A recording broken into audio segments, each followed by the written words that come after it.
Tonight on Sports Night in Auburn, we break down Auburn Equestrian winning the 2024 SEC Championship and also preview this weekend's A-Day events. Stay tuned for all things Auburn sports. Sports Night in Auburn starts right now. Auburn, Alabama, the best atmosphere in all of college sports. He drives, it's lit. Welcome to Sports Night in Auburn. Gone deep to the left. Welcome to Sports Night in Auburn. Sideline. Going to the end. Welcome to Sports Night in Auburn. And welcome back to Sports Night in Auburn.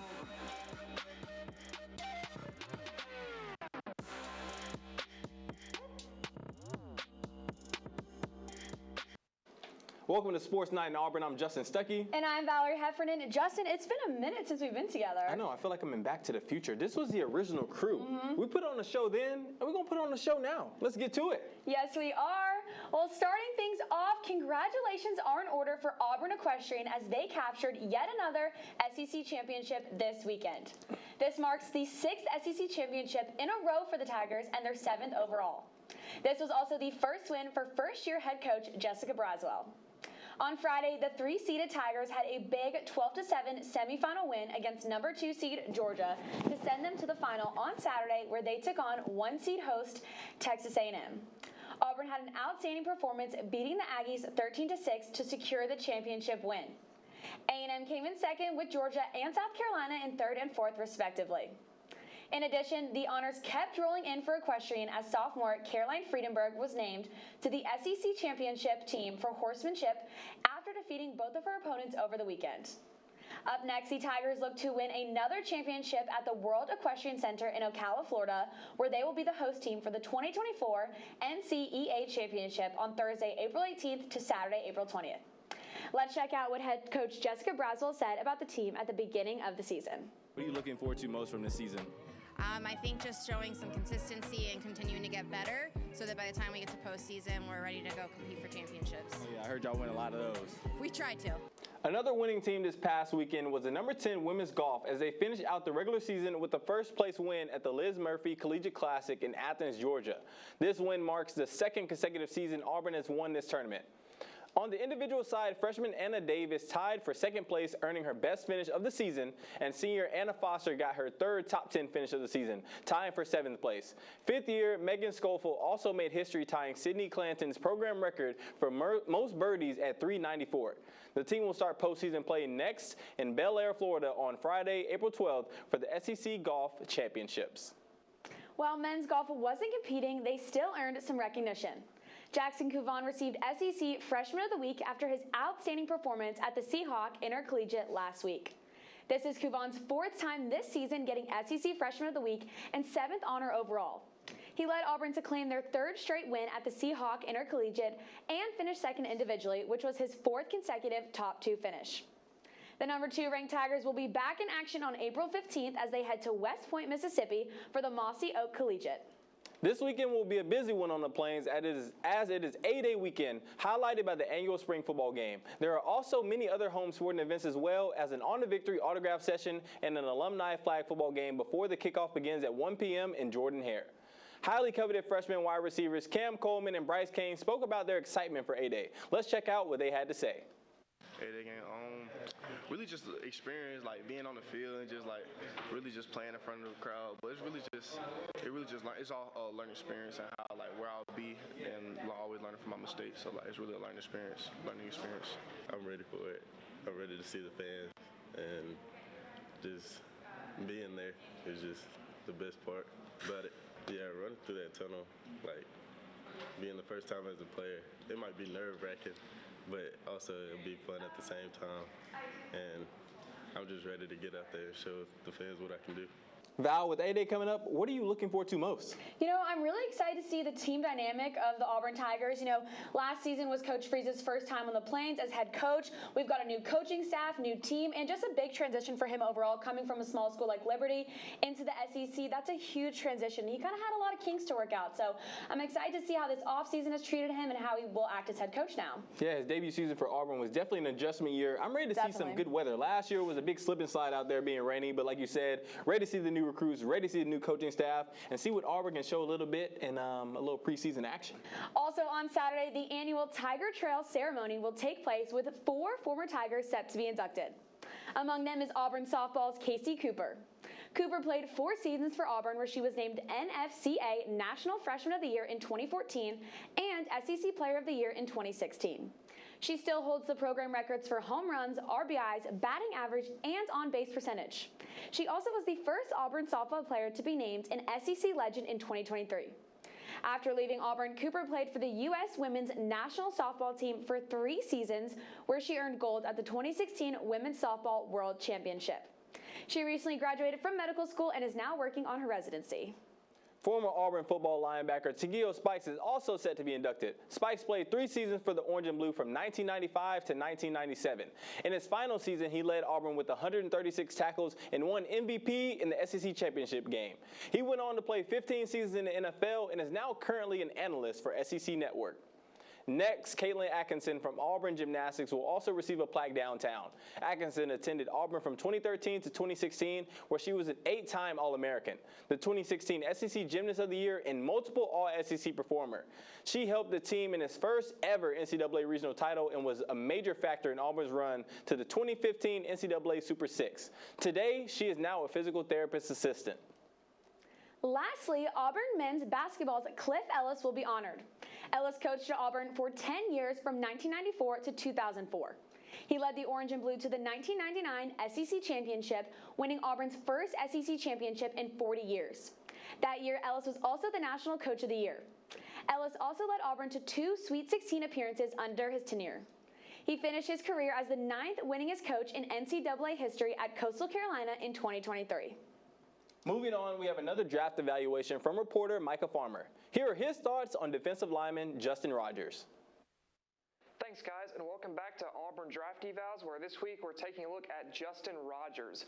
Rogers is an interior defensive lineman who really, for me, profiles as a nose tackle. He's a really good run stopper, really going to be able to eat up those blocks in the run game. That's his real specialty. When you turn on the tape for Rogers, what immediately stands out is his ability to just close down those gaps on the offensive line, and really, he makes linebackers' jobs a lot easier as they're able to shoot those gaps that he has really stopped up and be able to get into the backfield to stop a running back or even get a sack sometimes. He also has a very low center of gravity. This is something that's really going to help him in the leverage game, because that's what offensive and defensive line is all about, leverage. He's able to get under offensive linemen and really push forward with the strength that he has, and it really helps him out in this run defense especially. He's not that great of a pass rusher, but for run defense, he's really good at getting that leverage. Then, like I said, for pass defense, not really a strong suit of his at all. In the NFL, if he does make a team after camp, I think that he'll be a specific first and second down guy. He has not a ton of value, honestly, as a third down player, just because he offers no pass rush at all. And as a defensive lineman, you have to be able to get after the quarterback on third down. He'll also alligator arm a lot of the time. What that means is, even though his wingspan is not bad measurement-wise, he won't use his full length of his arms. He'll kind of keep them close to him to try to get more power out of them, which is great for power sometimes, but it means he doesn't have as long of a reach as he could. And then lastly, his overall lack of athleticism. There's a metric made by Kentley Platt at MathBomb on Twitter called RAS, a player's relative athletic score.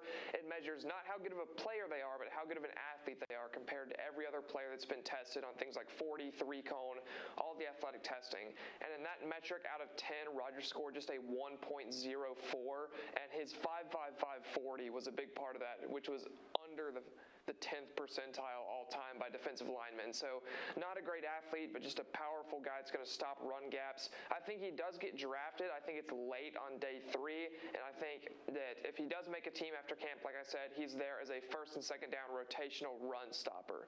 But that is it for Justin Rogers. We're finally going to be moving to the offensive side of the ball next week as we take a look at Gunnar Britton. Back to you guys. When we come back, we'll bring you up to speed on the latest for baseball and softball and the results for the 2024 Men's Swim and Dive NCAA Championships. But before we leave, here is Justin with some trivia. You know what time it is. Who won the MLB MVP award in 2015? Was it A, Josh Donaldson, B, David Ross, C, Grant Dayton, or D, Tim Hudson? Let us know on our X or our Instagram stories what you think the answer could be. We will see you after this short break.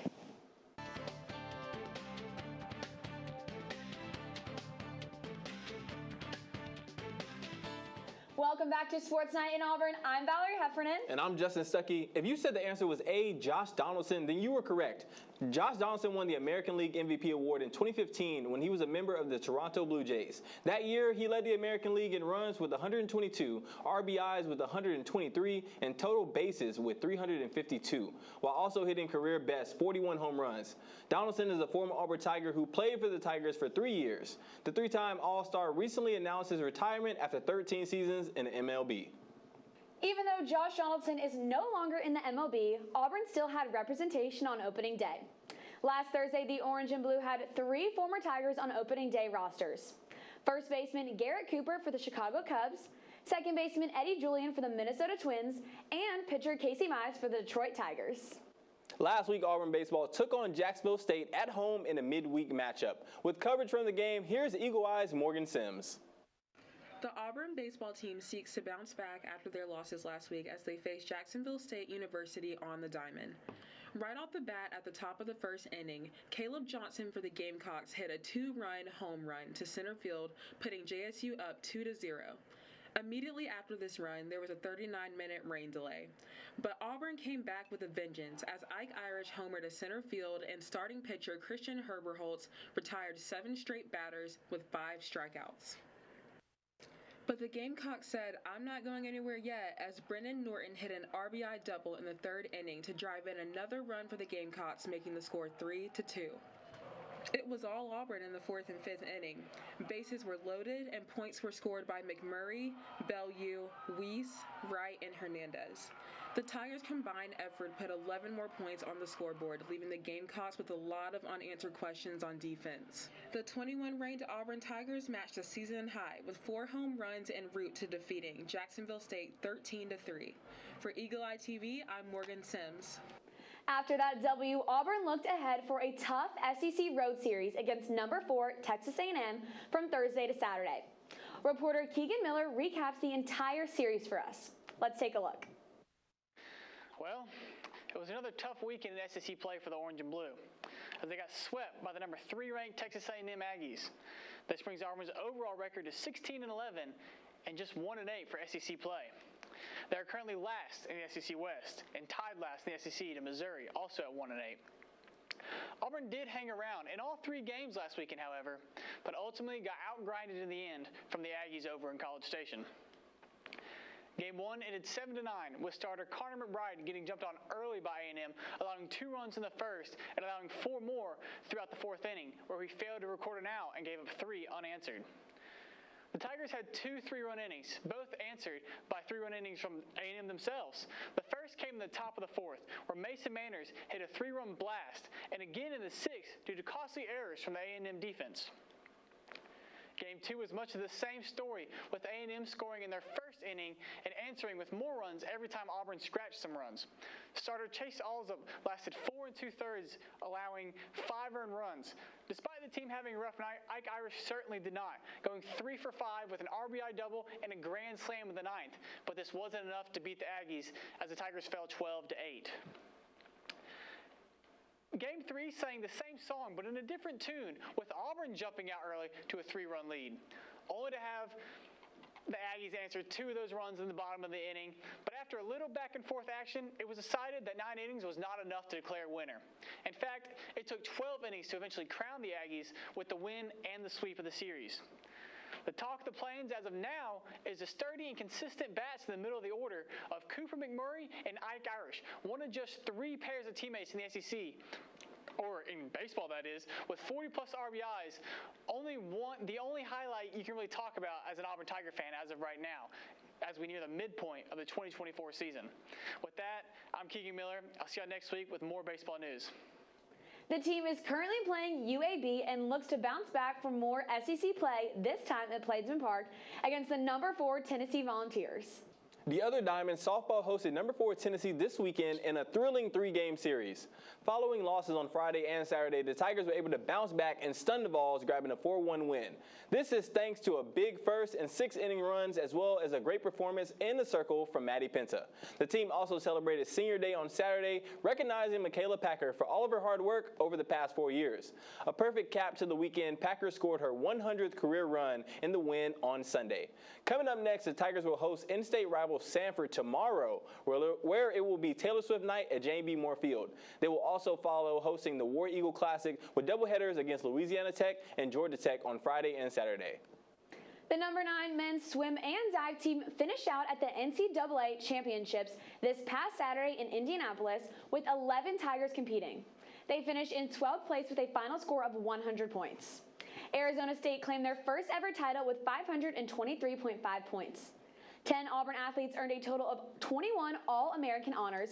6 Tigers had top 10 swims, and 2 new school records were set. Next, the Tigers will compete in the TYR Pro Swim Series from Wednesday, April 10th to Saturday, April 13th. Individual Tigers will also try to earn their spots in the 2024 Paris Olympics as the trials take place in June. On the track and field, the men and women's teams traveled to Gainesville this past weekend for the Pepsi Florida Relays, where Auburn took home gold in 4 events. Junior favorite Ashe won gold in the 100-meter dash with a time of 9.99 seconds, which is also the number 1 time in the nation. Jacoby Thorpe completed the 110 hurdles and earned gold with a final time of 13:46. This is the number 4 time in the SEC and the fastest time in 50 years by a freshman in the NCAA. On to the throwing side of things, Matt Roof got gold for shot put and Keyshawn Strachan received it for the javelin.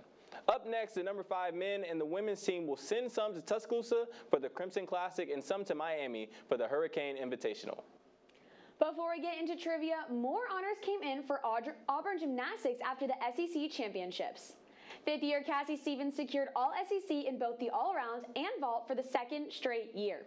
This comes after she tied for first on vault in the afternoon sessions and scored a 39.5 in the all-around.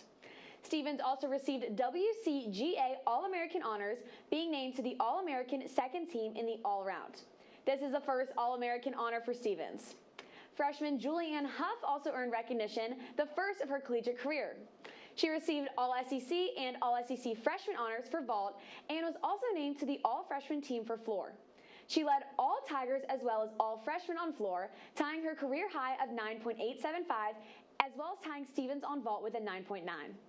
Next for gymnastics, the Tigers earned a 4 seed in the 2024 NCAA Regional Championships and will compete against Cal starting on Friday, April 5th. Coming up on Sports Night in Auburn, we have men and women's tennis, the spring season for volleyball, and we also talk about men and women's Final Four. But of course, it's the best time of the show. You know what time that is? It's trivia time. The question for tonight is, which men's tennis player has been recognized for All-SEC for the past 3 consecutive years? Is it A, Finn Mergett, B, Tyler Stice, C, Raul Dubai, or D, Will Nolan? You let us know what you guys think on our social media channels. Give it a guess. And we're going to be back right after the break. You're watching Sports Night in Auburn. See y'all soon.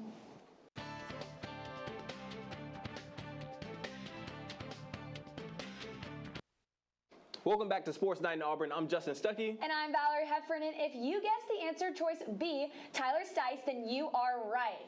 5th-year Tyler Stice has been named to the All-SEC first team the past 3 years, from 2021 to 2023. He also earned SEC All-Newcomer in 2021. Stice currently is playing in his last collegiate season for the Orange and Blue and is ranked 43rd in the country. Hey, that boy Stice is a beast, but we also got some more beasts on the men's tennis court. Heck yeah, we do.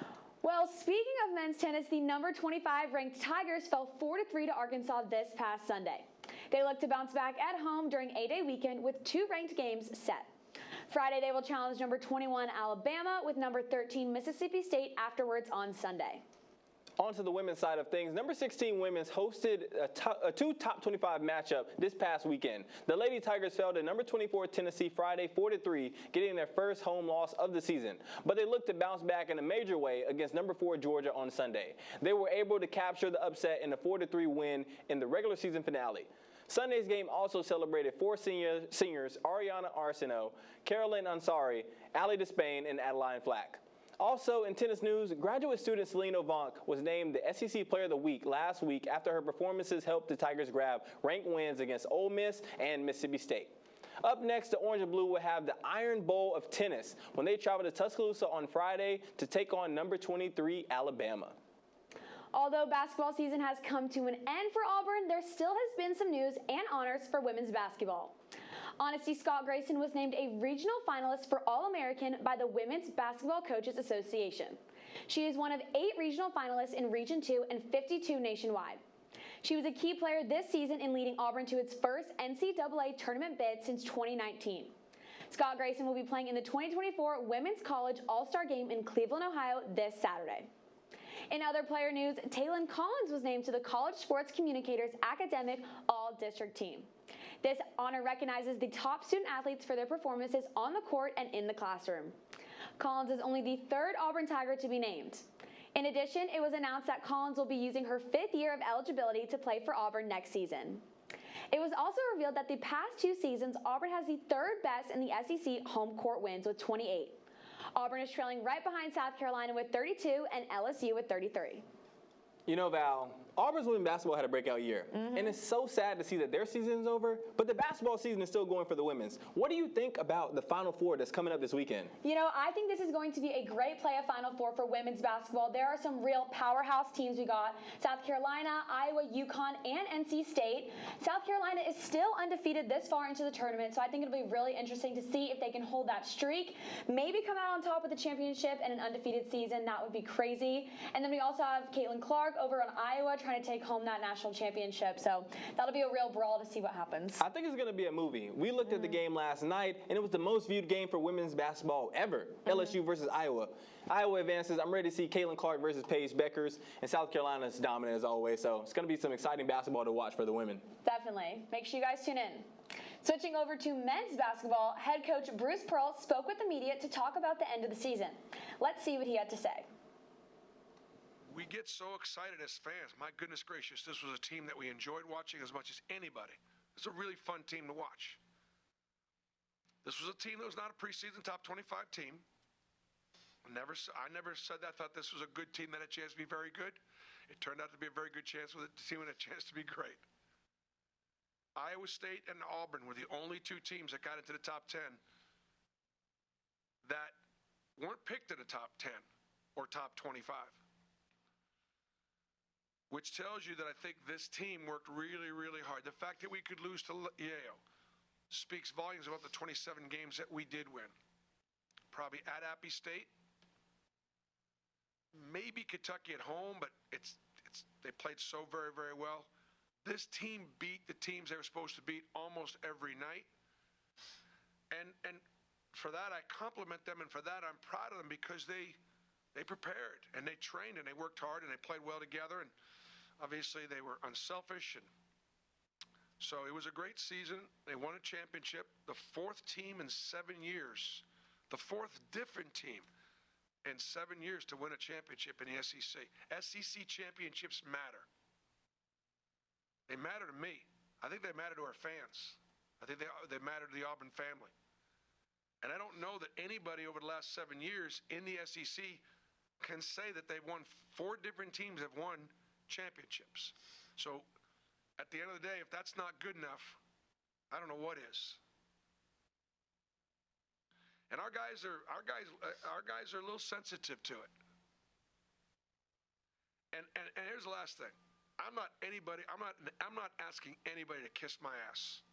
Okay? I'm not. You want to write good things or say good things, great. I hope I'll work really hard to earn those things. And I will, at some point, and maybe it's in the future, maybe it's in the past, I'll give you reason to criticize. You want to criticize the Yale game? Criticize the Yale game. Let's tear it up. Let's ask questions about the Yale game. I'll try to explain why we lost that lead. Have at it. But this was a great team at Auburn. I'm very proud of them. Just like our men's season's over. But like the men, we still got the Final Four coming up. What do you think about the men's Final Four this weekend? You know, I think it's really interesting that NC State has made it this far. I don't think many people expected that in their brackets, and that kind of threw people off a little bit, especially after a huge upset on Sunday against number 4 Duke. A lot of people were not expecting that, so I just think it's really interesting. And that's honestly what I love about March. You know, the upsets, the underdogs coming in. It's just kind of the thrill of the game and the thrill of the season. So I'm excited for the Final Four. I think it'll be interesting. For sure. The Wolfpack is America's team. Everybody loves DJ Burns Jr. I'm excited for his matchup against Zach Edey. And Alabama, even though they're the other team across the state, they are making their first ever appearance in the Final Four. They're going to have a tough one against UConn, but overall it's going to be an exciting time out there in Phoenix. Definitely. Well, finally, volleyball officially started their spring season last Saturday at the Georgia Tech Spring Tournament, playing Georgia Tech, Virginia, and Troy. They will be back in action in Neville Arena this Saturday on 8A, taking on the Crimson Tide. Before we sign off, let's take a look at all the upcoming athletic events for Auburn this weekend. We've got a packed schedule this weekend. Justin, what do you think you're going to attend? I think I gotta go to softball. You know, they're playing Sanford. That's my old school. So it's gonna be a little, tug on my heart right there. But I'm definitely gonna go check out the women down there on the diamond. Where are you gonna go? I'm definitely gonna head over to 8A. I think that'll be a really exciting game. I'm excited to see the new team, see how the dynamic works out, and hopefully, well, we know one of the teams will win. So yeah, it'll be a good day for Auburn regardless. That's all for tonight's show. Make sure you follow us on Twitter at EETV_sports and on our Instagram at EagleEyeTV_sports. I'm your boy Jay Stuck. And I'm V Hef. Good night and War Eagle.